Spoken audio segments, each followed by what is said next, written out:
साथियों, आजकल ये टीवी वाले, मीडिया वाले चुनाव को लेकर लगातार सर्वे दिखा रहे हैं। इस सर्वे में एनडीए की बम्पर जीत दिखाई दे रही है,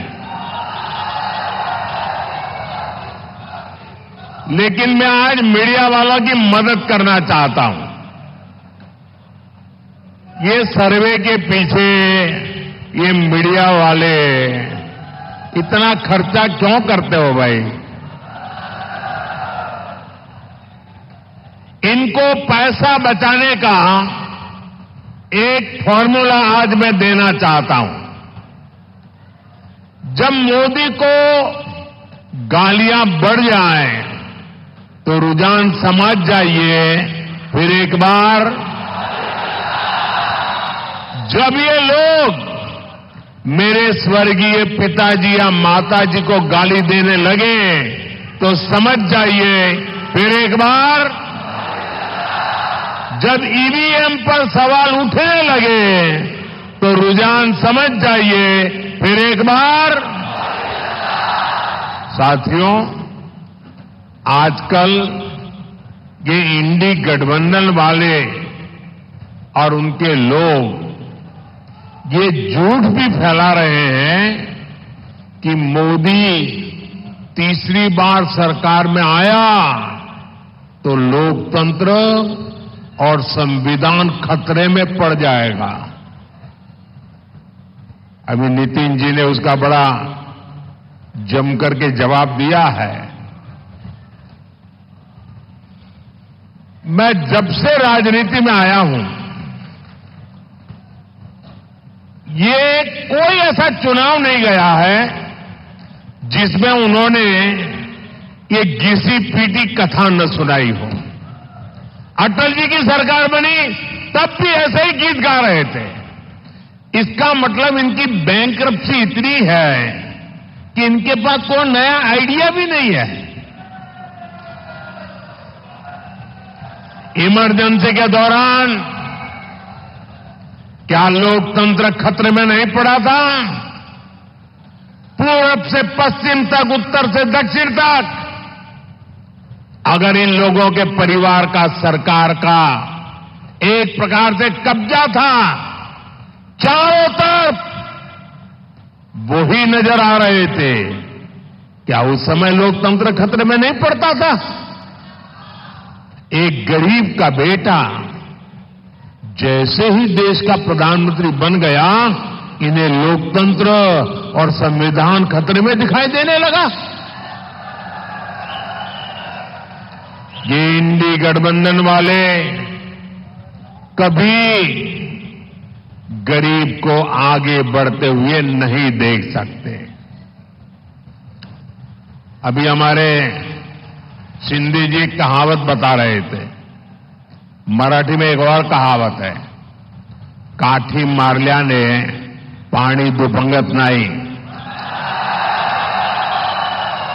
यानी पानी में जितनी लाठी मारी जाए, पानी में कभी भेद नहीं हो सकता है। गरीब के इस बेटे पर ये लोग चाहे जितना हमला करें, मोदी देश की जनता की सेवा के संकल्प से पीछे नहीं हटेगा। साथियों, ये इंडी गठबंधन वाले पूरी ताकत से देश के लोगों को बांटने में जुटे हैं। वो जानते हैं कि देश के लोग एकजुट हो गए तो इंडी गठबंधन वालों की राजनीति खत्म हो जाएगी। इसलिए मैं महाराष्ट्र के लोगों से कहूंगा, देशवासियों से कहूंगा, एकजुट होकर देश के नाम पर वोट दीजिए। ये इंडी गठबंधन वाले ताकतवर हुए तो देश को खंड खंड कर देंगे। आज भी ये एक समाज को दूसरे समाज से लड़ाने में कोई कसर बाकी नहीं छोड़ रहे। आज भी ये भारत की संस्कृति को निशाना बनाना, उसका कोई मौका नहीं छोड़ते।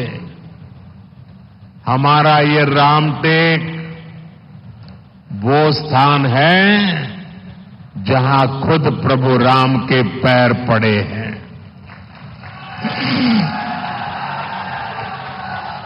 इस बार रामनवमी पर अयोध्या में हमारे रामलला टेंट में नहीं, भव्य मंदिर में दर्शन देंगे। 500 साल बाद ये पल आ रहा है। सो रामटेक को, पूरे महाराष्ट्र को, पूरे देश को अद्भुत आनंद हो रहा है। लेकिन हम ये न भूलें कि जब प्राण प्रतिष्ठा का अवसर आया तो इन इंडी गठबंधन वालों ने इसका भी बहिष्कार किया।